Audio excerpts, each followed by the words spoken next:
Yo, yo, yo, yo, yo! It's awesome CoCo support, and we also got some nice Beast Deity in the mix. Let's talk about it!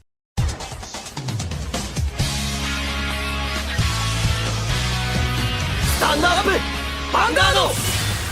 Hey Cardfighters, welcome back to another Cardfight update, and today it's a very special one because both new archetypes that got support with the new clan collection reveals were both sub-archetypes that I played during the mid-V era, and I enjoyed both their playstyles, so I'm very curious of what these new reveals are going to do for the respective playstyles. And spoiler alert, I honestly like it a lot. May it be not top tier competitive and viable, but fun, it definitely looks to be the case. And that's probably not correct English, but we're gonna go with that. So without any further ado, let's jump straight into these new Oracle Think Tank Witches support and Nova Grappler Beast Deity support, as there is a lot to ride on here because CoCo needed a lot of extra cards and Epic Busters needed a lot to save the card. And it might have gotten what it needed, but more on that later in the video. So first off, let's first take a look at the new Witches support for Oracle Think Tank. And we start off with a new grade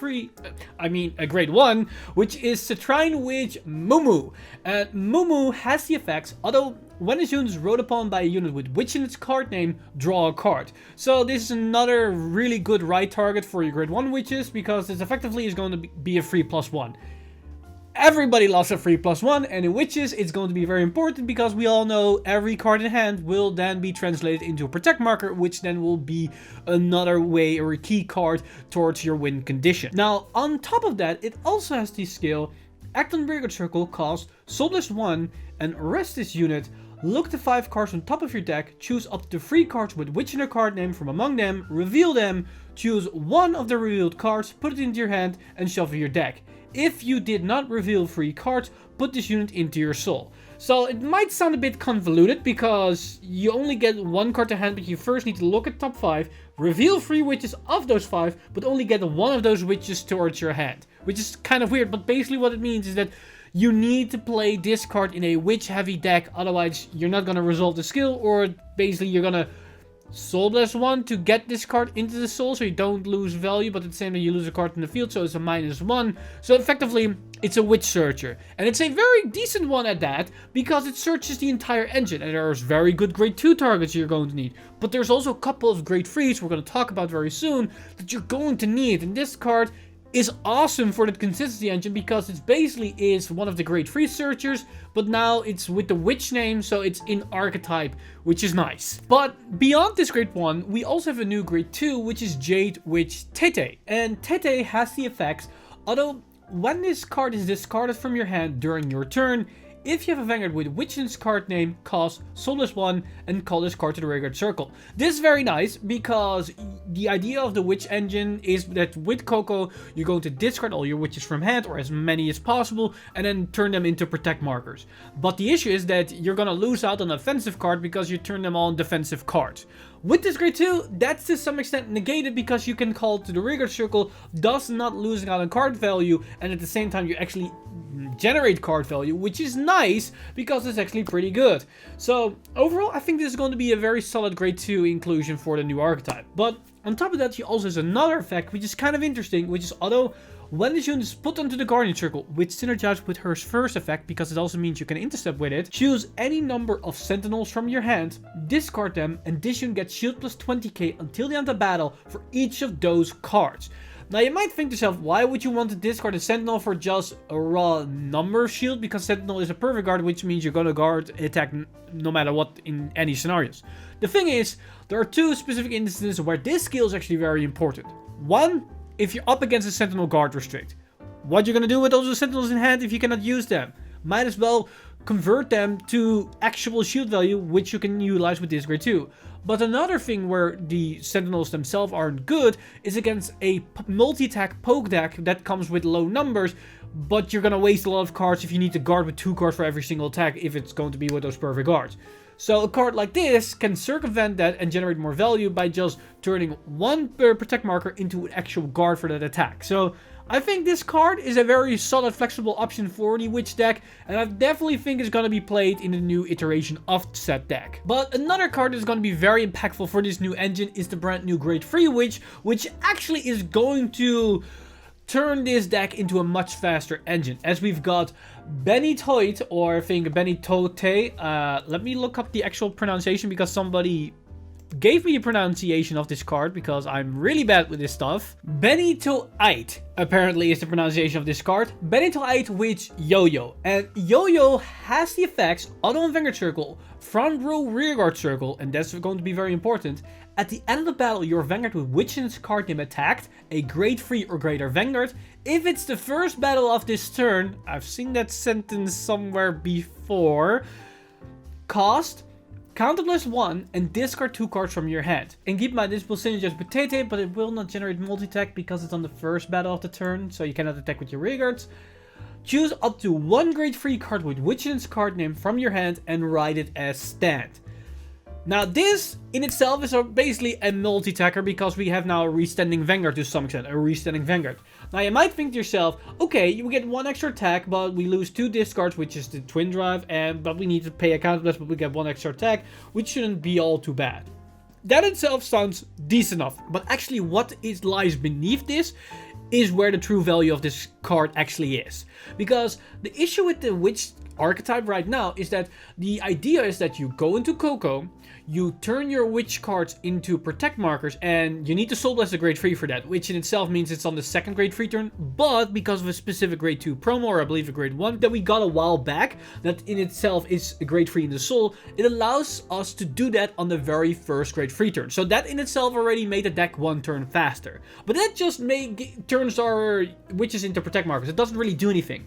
There is another key card to this combo, which is, I believe, Scarlet Witch Zozo, or at the very least it's Zozo, which has the skill on the Vanguard Circle. When it attacks, you can review any number of protect markers from your hand, and your front row is going to gain 5k power for every protect marker showed. The issue is that you first need to go into CoCo, turn cards into protect markers, and then next turn go into Zozo and then use those protect markers power. But because you had to wait a turn, you probably had to use some of the protect markers to survive your opponent's turn, thus making the whole Zozo turn not as powerful as it could be. Thanks to Yo-Yo, now we can do all of that, together with the special grade 2 or grade 1 Witch promo, if it's in the Souls counted as a grade 3, we can all do that in 1 turn. We can Soul Blast the grade 3, turn all our Witches into protect markers, and then immediately mid-battle, right into Zozo, attack with Zozo, show all those protect markers, and give an incredible power buff to our front row units, including the Vanguard, and then beat with 3 more quite sizable attacks, and then have a comfortable amount of protect markers in our hand to survive till next turn. That's what this card enables, and honestly, it gives the Witch deck now finally an actual cohesive game plan, which is honestly not that bad. In Premium, however, this is also a pretty fun thing because, ironically, you can go into a Witch, stride into any Oracle Think Tank stride, attack with the stride, and then use this effect to then rewrite a grade 3 Witch from hand over that stride. Now, it won't be useful with the restanding Witch stride because it needs to be the first battle of the turn and that stride in itself already restands. But any other Oracle Think Tank strider now becomes a pseudo next stage in the Witch archetype, which is honestly not that bad if you think about it. But this is also the reason why the grade 1 is so important, because as we can see right now, we are reliant on a Yo-Yo, on a CoCo, on a Zozo, as well as I believe the particular grade 2 that counts as a grade 3 in the soul. We need all those key cards to make this engine work on our very first grade 3 turn. So all the searchers are very much needed. So that really shows how good this engine is. But it also has another effect, which might come up, but I don't think it's going to come up all often because it means you aren't in the optimal situation, which is auto when this unit is rode upon, call this card to the rearguard circle, or get an imaginary gift protect. So basically it allows you to get another unit onto the board. It will not be able to multi-attack in the generic sense. Maybe in Premium there are situations where it can, but basically if you cannot go into CoCo, you can ride this thing, and use her own effect to ride into another grade 3 and then call her out onto the field, or basically get another protect marker, and that then could synergize with Zozo because you ride, get a protect, use her effect, call the Zozo, ride the Zozo, get another protect, use her effect to not call her out but get another protect, and you have 3 protect in his hand, then use Zozo's effect to show those 3 protect markers, and I believe you get 15k power to the front row, which in itself isn't terrible on your very first grade 3 turn, but ideally you want to go into CoCo and then use this effect to go into Zozo from the CoCo itself. Overall, the witch support, pretty solid. But then we have the Beast Deity cards, and let's first take a look at the brand new grade 1, which is Beast Deity Max Beat. And Max Beat has the effect, although when this unit is placed on the Vanguard circle or Rearguard circle, look at the 3 cards on the top of your deck, choose up to 1 grade 2 or greater card with Beast Deity in its card name from among them, reveal it and put it into your hand, and put the rest on the bottom of your deck in any order. If you put a card into your hand and this unit's on a Rearguard circle, rest this unit. Overall, it's a pretty decent card, like it helps you to search at your grade 2s and grade 3s, which can secure your right targets, or your grade 3 targets that you're going to need, because in BC you have multiple grade 3s, depending on which variant you play, that are either multiple right targets, or just Rearguard beaters that you want to have on the field. This just helps you to increase the consistency, and it doesn't cost you any resources. And yes, you need to put it in rest, but BC has enough cards that allow you to restand your units during the main phase, so that shouldn't be too much of a problem. Now, moving on to the grade 2, we've got Beast Deity Brainy Papio, and I like this card honestly quite a lot for various reasons. And first off, and this might give people an idea why I might like it, because it's somewhat of a Gear Chronicle effect, it has, although when this unit is discarded from your hand during your turn, you may call this card to the Rearguard circle as rest. So it's basically the Chrono Tooth, Ribble, etc. skill. And it's free, so that's honestly not that bad. Now, I think the only cards that trigger this in the Beast Deity archetypes are the Epic Buster cards. There might be some others, but these are the ones that immediately come to mind. I think there's a grade 2 that can attack into the main phase, need to discard a card, so that could synergize with this, but other options are far and few in between. Overall, pretty decent because it's a free plus that can negate any minus. But then its main application is its second effect, which is Auto Vanguard the Rearguard circle.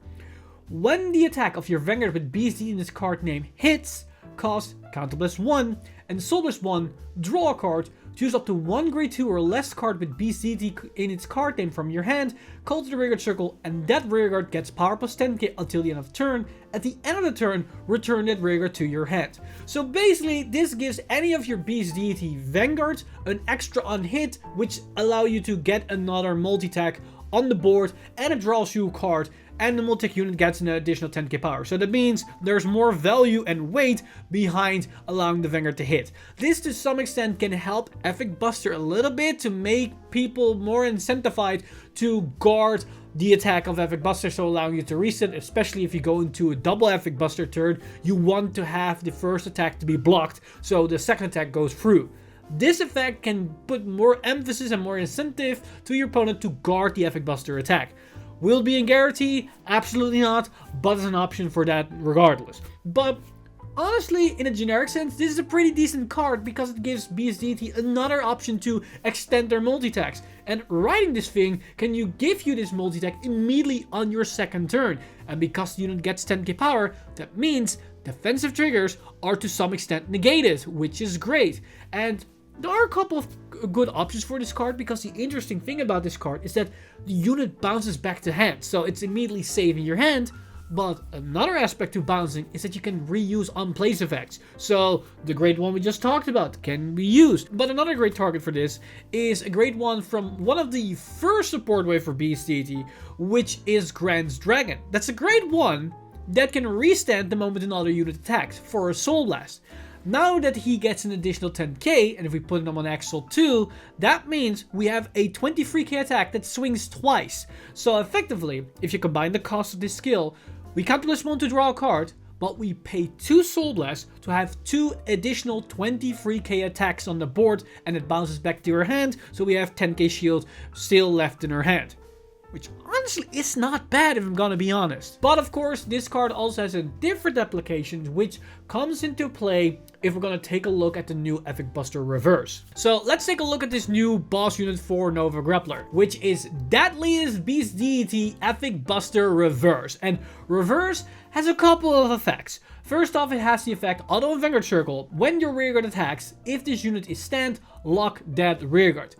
This effect immediately has turned off a lot of players because it's very annoying with the Nova Grappler that you cannot really actively multi-attack with your rearguards. You attack with them and immediately they are locked. You can circumvent this a little bit by attacking with your Vanguard first, so you can attack with your rearguards. Is it ideal? Not necessarily, but it's an option. But there is a reason why you lock your cards for Epic Buster Reverse, because of its second effect, which is Auto and Vanguard Circle. When this unit attacks, this unit gets power plus 5k until the end of turn. Keep in mind, this effect is not once per turn, and the power stacks. So every time that Epic Buster Reverse attacks, it's 17, 22, 27, 32, etc, etc, etc. So keep that in mind. At the end of the battle, discard a card from your hand, choose 3 of your lock cards, unlock them, and retire those units. If you retired 3 cards, stand this unit. So this allows us to have a Vanguard that can keep restanding and restanding and restanding and restanding, and you lock your own units by attacking with your rearguards. The attack will not go through, but then that will fuel for your restanding Vanguard, which, if you like that pressure, it is great. But a lot of players did not like this effect because it basically means you're gonna go all in on the Vanguard and ignore all your multi-attack with your rearguard, which makes your rearguards effectively less useful. But in a sense, you can now throw down any cards you want, even triggers or whatnot, and that then will translate into more Vanguard swings. This does synergize with Epic Buster, because if you write Epic Buster first and write this on top of Epic Buster, you first can resolve Epic Buster's skill to swing with this reverse unit. It will get the 5k power, so the first swing is 17. If they block it, it will reset and you can immediately attack again, so the second swing will tweak 22. And this without locking any of your own rearguards. Now, of course, if they allow the attack to go through, you're in a bit of a pickle, because it means you're going to lose a drive check and you still need to reset your Vanguard. And that's a very important factor, because if you take a look at the cost here, he needs to discard a card from your hand and you need to lock and retire 3 units. Which means in total, you're going to go -4 on the attack. You will get 2 drive checks, so with that in regarded, you're gonna go -2 on every single extra Vanguard swing. That's with the twin drive in mind. So if we then also lose the drive check of the Epic Buster ride, that's gonna be problematic, because now that means we're gonna go -3 on every single attack. Luckily, this card has a fail-safe built into it with its third effect, which is Auto Vanguard Circle. When this unit attack hits, cost Soul Blast 1 Beast Deity Soul Blast, cost Soul Blast 1 Beast Deity Epic Buster, and this unit gets drive +1 until the end of turn. So effectively, if you ride on top of Epic Buster and you use Epic Buster skill to immediately attack, and they allow the attack to go through, you lose a drive check, but you can use the skill to gain the drive check immediately back, and then restand with like Scarlet Bird or Lift Taurus, and then proceed from there. Now, the interesting thing is that if we combine it with Epic Buster, you can potentially attack twice. And then if we have 3 locked units, so 3 attacks, we can attack 3 times with our Vanguard. And if we, with additional Axel Circles, can manage to have 6 attack, we can attack with our Vanguard 4 times. Now you might think to yourself, how in God's name are we supposed to get 6 attacks or 6 units in the front row to allow those units to get locked? Because only rearguards that attack get locked, not boosted. So keep that in mind. The thing is, this is where the grade 2 we just talked about comes into play. Yes, his first effect doesn't matter because he comes into rest and we want to have things in stand, but his second effect is a complete different story. Every time our Vanguard attacks and it hits in between those attacks, we can use the grade 2's effect to superior call another card to the field in the standing position in the front row, and then lock that card potentially as well to then fuel towards another potential restand of Epic Buster Reverse. But on the flip side, and this is also an aspect of Epic Buster Reverse, if we know we can no longer restand our Vanguard any more than we can do, but we can still have like 2 attacks left, we can basically have then the final 2 rearguards be our last attack. So we swing with our Vanguard, keep it at rest, and those rearguards that then are going to swing can go full fronto without the need or the problem of being rested. And this is where Grand's Dragon can come into play. Because the thing with Grand's Dragon is that he can restand if we have a grade 3 Vanguard that with BC discard him and another unit attacks. So if we have a Grand's Dragon and another unit onto the field, what we can do is with all our Vanguard attacks, stack those triggers onto the Kren's Dragon, so we have a massive grade 1 on an extra mark or whatever where it's going to be, attack with it, then attack with the other rearguard, restand it, and attack again with that massive unit that we have here. That's an option we can go towards. But another thing with Epic Buster Reverse is that you don't necessarily have to go from Epic Buster into this and then use the Epic Buster on right skill to then potentially lose the drive check. If our opponent's at 5, you want to do that because that's basically free value. But the reason why I say that is because if you then attack with Epic Buster and they allow the attack to go through and the attack hits, you can use its third effect to go from twin drive to triple drive. Because that's an option. And if you have multiple Epic Busters in your soul, every time he hits, you can give yourself an extra drive check to go from twin drive to triple drive to quadruple drive. That's also an option here. Now, is it the most consistent and the main play you want to go towards? Probably not.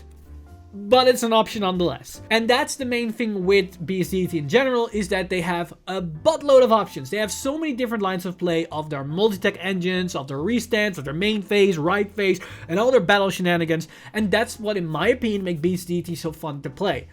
Is Beast Deity Epic Buster Reverse the new go-to play for the deck and the engine?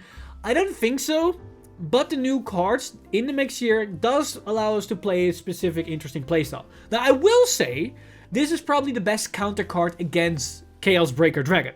Because if they're gonna lock our entire board, why not just give us the resources in the first place? Because they're going to retire our lock cards anyways. So might as well be a heads up on our opponent and use those lock cards, retire them ourselves, and get extra Vanguard swings out of it. Like, if we could, this is definitely a good option towards that. So, honestly, if we ever go towards a meta where Chaos Breaker Dragon is going to be very relevant and luck is going to be very prevalent, this honestly is not a bad boss unit to go into, because it's a pretty solid counter card if I'm going to be very honest. But that's just my thoughts on these cards. I'm very curious of what you guys think of these cards, because there's always a lot to go over and a lot to talk about when we're going to talk about these particular archetypes. Because Witches looks pretty interesting, especially the new CoCo support, as it looks pretty damn spicy. And Beast Deity, although it's quite controversial, I think there is still some value to be had with the grade 1, the grade 2, and to some extent with Epic Buster Reverse. It's definitely not the bombshell that some players had hoped towards, but there is still at least some speck of value there, and I'm very curious of what you guys think. If there's a certain interaction you're interested in that I maybe overlooked, or you see actual really good value, or you don't really see the value. There's always going to be a lot of heated discussion on this subject with every new card reveal, so let me know all your thoughts in the comment section down below. As always, this video has been brought to you by our lovely patrons over at patreon.com/FranklinInsider. You guys are amazing. If you want to support the channel or everything that's happening on the channel, you can simply go to patreon.com/FranklinInsider and become a patron today. But with that said, I've been Mr. Time Leap, and I see you guys in the next one!